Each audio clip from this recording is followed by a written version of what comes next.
자, 지용성 비타민부터 이제 한 가지씩 설명해 볼게요. 자, 지용성 비타민 A의 경우에는 다른 이름으로 했었을 때 우리가 이거는 레티놀이라는 이름이 제일 중요해요. 레티놀이라는 이름이 있고요. 나중에 이제 화학구조로 해서 배우시게 되면은 이런 식의 구조를 배우시게 될 거예요. 그랬을 때 얘네들은 이중결합, 단일결합, 이중결합, 단일결합 이렇게 있는데 이렇게 해서 얘만 봤더니 이중결합이 있는 데서 이렇게 엇갈려 있어요. 그래서 얘네들은 트랜스형 구조를 가지고 있다라고 보는 거예요. 그리고 얘를 이렇게 보는 것을 베타 이오논 핵이다라고 얘기를 해요. 베타 이오논 핵이고 자 이런 구조들이 있어요. 그랬을 때 이 구조에 이렇게 붙어있는 형태의 제일 끝에 있는 것이 알데하이드로 끝나느냐 그 다음에 알코올로 끝나느냐 카르복실기로 끝나느냐에 따라서 얘를 레티놀 그 다음에 얘를 알데하이드 레티날 그 다음에 얘는 레티노산 이런 식으로 해서 이름이 조금씩 달라요. 그래서 제일 끝에 있는 구조가 알데하이드기가 붙었다 해서 레티날 알코올로 끝났다라고 해서 레티놀, 그 다음에 카르복실기 산으로 끝났다라고 해서 레티노산 이런 이름들이 있다라는 거. 이런 말이 나오면 아 이건 비타민 A 얘기구나 라고 보시면 돼요.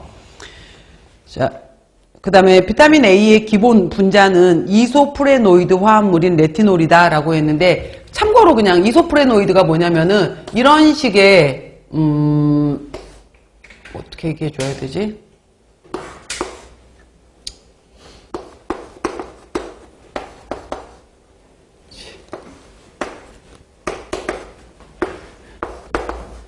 이런 구조를 갖고 있어요. 그랬을 때 이렇게 이중결합이 2개 들어있는 구조. 그럼 탄소가 하나, 둘, 셋, 넷, 5개. 그 다음에 수소가 2개, 3개, 6개, 8개. 그래서 이런 식의 구조를 기본 구조로 갖고 있는 것을 이소프렌이라고 해요. 이소프렌. 좀 어렵죠? 자, 그래서 뭐 그냥 우리한테 구조 문제까지 나오진 않지만 베타 이오논 핵, 뭐 이소프렌 이런 말이 나오면은 이건 레티놀, 비타민 A에 대한 얘기다라고 보시면 되는데 자, 레티놀, 레티날 이러한 것들은 주로 시각, 눈하고 관련된 내용들이에요. 눈하고 관련됐다라고 했고요. 여기에서 레티날에다가 레티날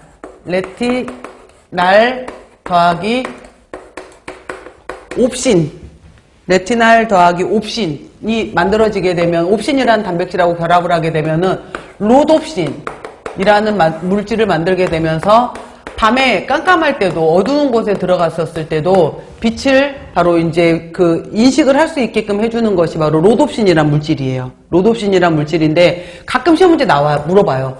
로놉신은 뭐하고 뭐가 만드느냐라고 하게 되면은 레티날에 옵신이 만났다라는 거. 레티날에 옵신이 만났다. 뭐 이제 우리 영양사 시험 문제에서 나온 적은 없는데 영양교사 문제에서는 이때 레티날의 구조가 무엇이냐 이런 것도 시험 문제로 나와요. 그러면은 이때는 11번에 시스 형태가 되는 레티날이다 뭐 이런 것도 시험 문제로 나오기도 해요. 그러니까 이 무슨 말이냐면은 이거 전체가 다 지금 같은 방향으로 이렇게 엇갈려 있었을 때는 우리가 트랜스 형태라고 하잖아요. 근데 11번 자리가 레티날이 됐었을 때는 같은 방향으로 꺾이는 형태의 시스로 바뀌더라 이런 뜻이에요. 그러니까 그냥 이것까지는 모르겠다. 그냥 이름만 혹여라도 영양교사에서 나오지만 아직 영양사에서 나온 적은 없는데 그냥 이때 레티날의 형태가 11시스였다 이런 이름들 정도만 들어봤어 나 저 말 이 정도만 11시스라는 말 들어봤어. 자 여러가지 그리고 레티노산은 성장에도 작용을 한다라고 했고요. 자 밑에 있는 거 봐보세요. 우리가 이제 이거 우리가 그 식물성에서 카로티노이드라고 색소를 배워요. 그러면은 카로티노이드라는 플라보노이드 이런 식으로 카로티노이드 이렇게 이름이 나오면은 이건 한 가지가 아니라 여러 가지란 뜻이에요.